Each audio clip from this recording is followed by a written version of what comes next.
All right, today's objective for videos, it's three different things actually. Number one is informational. Number one, if you're following me on Instagram or if you're following Brandon Sanders, which is unnotched, you're entered in for a Covert Light 2.0 saddle kit giveaway plus a Redline torch sight for your archery equipment. So that's something you want to keep out of. All you got to do is follow me or Brandon Sanders unnotched on Instagram to be entered in. You get extra chances if you follow Trophy Line or Redline as well. So that's something. Number two, we're gonna spice up that mock scrape today. And number three, by the title of this video, we are going to be practicing using a small platform to its fullest extent or its fullest capabilities, which is the meat and potatoes. So stick around here. Let's get this mock scrape suited up and then we'll get in the saddle. All right, we'll see how well you stick around with me here. Again, testing out this new gimbal of sorts. This is a mock scrape I made last year, grapevine. Grapevines are my favorite scrapes to make, been doing them for years. I'm gonna juice it up a little bit with this Cuz's Rookum juice. This was given to me by a cool guy at ATA with a cool beard, so I'm gonna try it out for him. We're just gonna, little spritzy, little spritzy spritz, a little spritzy spritz. Camera's set up, ready to go. I've already given her the old spritzy spritz. We'll see if we get some cool pictures. If I get a cool picture, it'll go right here. If it's a big buck. Is there a big buck? Probably not. All right, let's pick out a tree. Let's get in the saddle. Let's utilize it to our fullest extent. As far as things go, on 21 days, I believe it's 21 days, I'm gonna be going to one of the Dakotas, public land hunting, with Whitetail DNA and the guys, Weston from Trophy Line. So we're gonna get after it. And instead of me carrying a big platform out there, which I love my Onyx and I love my Mission, I am gonna commit to trying to use a smaller platform. So I've got the EDP and I've got the Wingman with me today, and we're gonna try and figure out some fun things. I wanna try and get this, I'm just gonna keep memory of where I'm putting everything, right? But I wanna try and get this where I have it where I can feel comfort all day long if I wanted to sit all day. I'm not going to in early season, but if this small platform thing keeps going, that's what I want to be able to make sure that I can, at my stature of 6 foot, 230 pounds, I want to make sure I can utilize a small platform the best I can and feel comfortable and feel safe and shooting and everything else about it. So we're not going super high. We're just going to set the platform here and let's mess around with it. The Wingman, I just got a couple weeks ago. I've been wanting to play with it for quite a while. So this comes with a cinch strap. We're just cinch strapping it down. Then we're just gonna press her into place.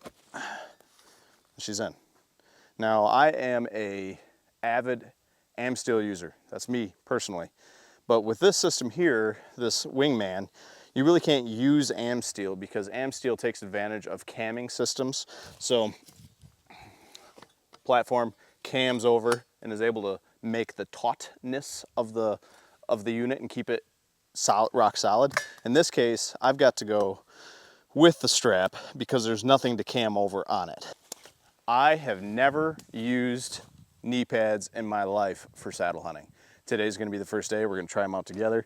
My suspicion is with the smaller platform, it's gonna draw you to the knee more. It's gonna want you to just relax more on your knees. Could I be wrong? Of course, I've never done it before. Could I be right? Yes, I could be right as well. So we're gonna throw these on quick and then we'll climb up into there.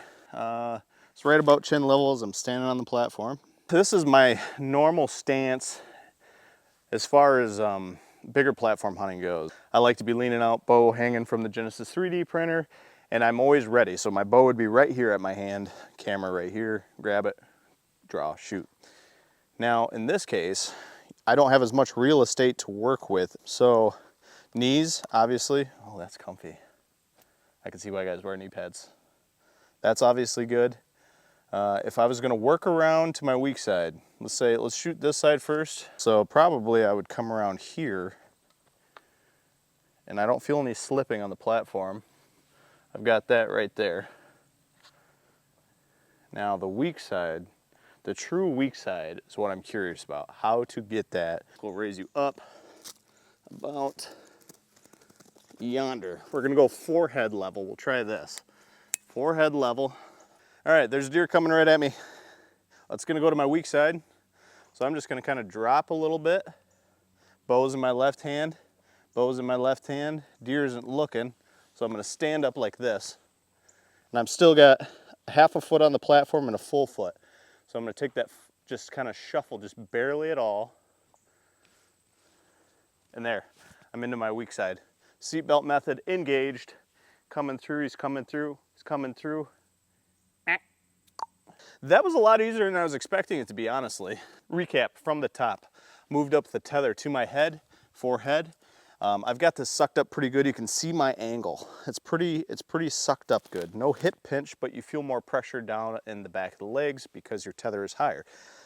That allows you to kind of put your knees into the tree and relieve some of that pressure. So the knee pads do come into a good play. So the knee pads are right here for you, ready to roll. With this angle, it keeps me tighter to the tree as I go to my weak side. So just a quick little shuffle to parallel, twist of the hips, and then we're ready to go weak side.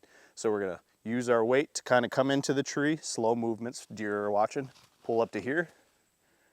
Deer still coming, deer still coming. 1, 2, 3, 4, shuffles. Our back is now to the tree and we're ready to shoot the deer all through the weak side. And then to continue on, if a deer's coming still through here and we want to keep following, at this point right now, bow is still in my hand, I could sit like this. I could sit like this. It's a little movement, you just saw that. I was seatbelt method. Keep twisting, following the deer, following the deer. I'm gonna sit down really slow. And now we can follow the deer around on all of our strong side shots. Now I wear size 11.5 boot. These are crispy boots. These are the Wyomings. And you can see that I've got almost both feet completely on this platform. I think what allows you to get this platform more foot room is because there's no post coming up. So it's not keeping your foot away from the tree. You can actually get your foot right up to the tree. That's the wingman. Now, I'll run you through the EDP as well. This will be the new method of climbing. This is called no sticking. No sticking. Oh no, I dropped my phone. Me phone! Okay, quick thing, how to tidy this up. We're gonna take a loop over. See that loop right there? Then we're gonna take the tag end, run it through, make another loop, tag in through, another loop, tag in through, another loop, tag in through. I don't know what that's called, French braid. I don't know, but that's what I do to keep my ropes tidy. Okay, this is more now right at my mouth, so it's a little different. This is the EDP. This is what I've used quite often. You really have a lot more real estate than the wingman. So I can come work my way all the way around. I don't even need the knee pads for something like this. Get your thigh against the tree and you can shoot all the way back up into here. But you still have a hard time with that weak side shot. Let's talk about it. So normally, just like what we were doing with the wingman, deer's coming down the weak side.